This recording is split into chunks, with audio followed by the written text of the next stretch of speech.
CPGM Juice from Couch Potato General Manager checking in with another video. And today I wanted a series of videos started with respect to pre-draft performances and guys who really improved their draft stock heading into the 2020 NFL Draft. And whether it be the Shrine Game, the Senior Bowl, the Combine, a combination thereof, there were any number of guys that really bolstered their stocks. And I don't want to spend a whole lot of time on guys that we know, are first round talents, expected to go early in the drafts, but more along the lines of the day 2, day 3 prospects who have boosted their draft stock. And I don't know that anyone has had a better pre-draft process than Denzel Mims out of Baylor. Mims had a spectacular combine, really punctuating his pre-draft process, pre-draft work in Indianapolis. But it was during the practices at the Senior Bowl in Mobile where he really started to pick up momentum. He won 94% of his one-on-one rep. It simply was uncoverable. You can actually go back further to Mims' decision to return to Waco for his senior season to establish himself as more than just a straight line deep threat that can stack defensive backs. But his body control, physicality against press coverage, and at the top of his routes, and better than advertised footwork got the attention of everyone in attendance throughout the week of practices. Furthermore, his 3-cone drill, which again, you don't want to put entirely too much stock into a combine performance, but it should be noted that a guy who was presumed to be a straight line speedster actually had the best 3-cone drill among anybody at the combine. He demonstrated superior athletic testing, but what's most important is that it actually translates to live field action. In an absolutely loaded wide receiver class, Mims has gone from anywhere in the late day 2 to mid day 3 range to virtually a top half of the second round lock.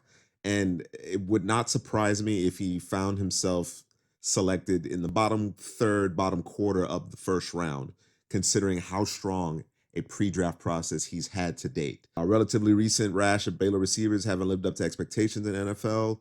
You can talk about KD Cannon, Corey Coleman, Zamora, but that won't stop the Mims pre-draft momentum.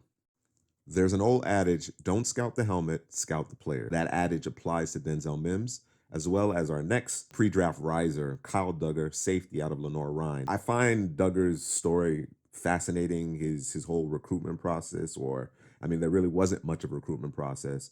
He only weighed 170 pounds during his senior season in high school, and most of the recruiting at the top levels, the D1, the FBS levels, it's done during your junior year, so he wasn't on anyone's radar. He was recruited by a grad assistant at Lenoir Rhyne, and it was his only opportunity to play football. So he took it, and obviously he's run with it. He really got on scouts' radar about August of 2019, and then during the Senior Bowl, he really played at a high level, made plays. He led all players in tackles during the actual Senior Bowl game, locked up tight ends and running backs out of the backfield during the practices, and then he blew up the combine, showed impressive athleticism, showed that explosive athleticism that he's had, even though he may have been a little undersized. And I had an opportunity to interview him at the Senior Bowl. Scouts coaches asked you to improve upon this week. Honestly, it wasn't a whole lot they were telling me to improve on, more asking me. Okay. And the stuff I told them was kind of stuff they agreed on. So there was pre-snap keys, that middle of the field play. And really just focus on that technique, things like that. So. All right.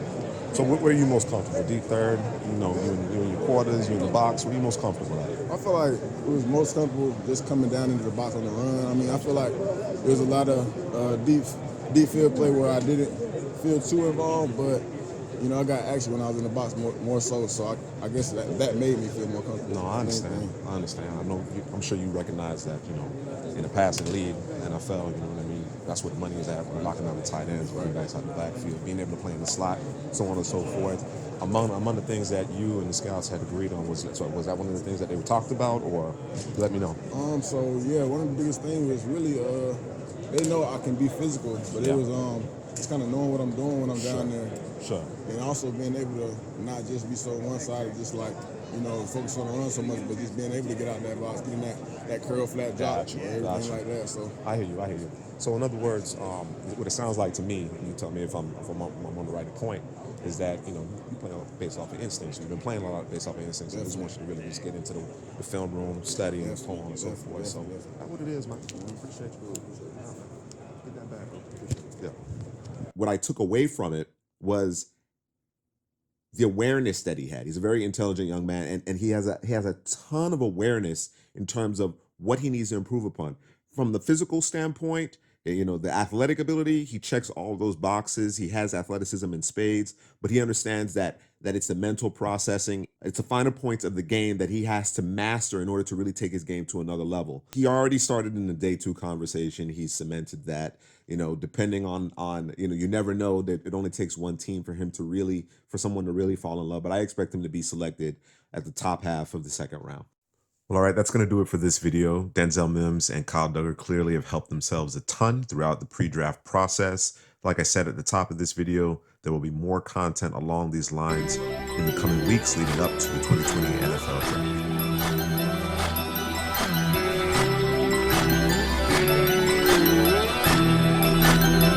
Is in the building.